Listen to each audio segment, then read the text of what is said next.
सुदन गुरुङ मान्छेले हैन as a हामी नेपालको फाउन्डर भएर बसिरहेको मान्छे उहाँले हात हाल्नु पनि के थियो त त्यही अन्तरिम सरकार उहाँले जुन तरिकाको सरकार चाहेको त्यही सरकार बनाउनको लागि मात्र हात हाल्नु भएको हो त। सुदन गुरुङलाई हैन जुन आक्रोश जताए नि त्यो आक्रोश मैले आक्रोश जताकै हो हैन। अनि सुदन गुरुङलाई के चाहेको छ भने हाम्रो आफ्नो रेपुटेसन खराब नहोस् भन्ने चाहेको छ। अनि उहाँले उहाँको फाइदाको लागि त्यो भिडियो पब्लिस गरिरहनु भएको छ हैन। अनि यतापट्टि मिडियाले आफ्नो कन्टेन्टको लागि त्यो भिडियो पब्लिस गरेर जति पनि मन्त्रीहरू हुनुहुन्छ नि यो मन्त्रीहरू तपाईले सोचेको जस्तो मान्छेहरू मात्र आउनु भएको छ जस्तो लाग्छ।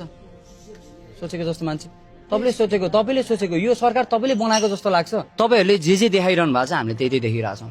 भित्र जुन मन्त्री बैठकको कुरादेखि लिएर यताउति जति पनि तपाईहरुले डिसिजन गरिरहनु भएको छ त्यो कुराहरूको कुरा गरिरहेको छु मैले। जसरी हुन्छ त्यो ट्रान्सपेरेन्सी हामीलाई चाहियो। त्यो ट्रान्सपेरेन्सी कसरी चाहियो भन्दाखेरि जोसुकै राख्नुहोस् मलाई राख्नुहोस् भने हैन, प्रवेशलाई राख्नुहोस् भने हैन, मिरजलाई राख्नुहोस् भने हैन, जोसुकै भेरिफाई गर्नुहोस् जोसुकै राख्नुहोस्। तर त्यो मान्छे फेरि त्यो किनबेच भएर राख्नेवाला मान्छे होइन के त्यो मान्छे हामीबाट नि भेरिफाई हुनु पर्यो। तिमीहरूसँग हामी हिसाब किताब गर्छौँ। तिमीहरूको लागि हिरो बनाउनलाई त्यहाँ मन्त्रालयमा लगेर तिमीहरूलाई दादागिरी डन देखाउनलाई हामीले यो घाइते भएको होइन बुझ्यौ नि।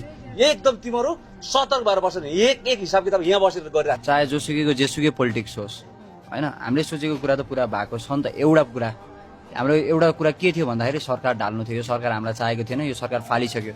अब यो पछि उनीहरूले पासा पल्टिनु भन्दा हामीले पासा पल्टिनु पर्छ।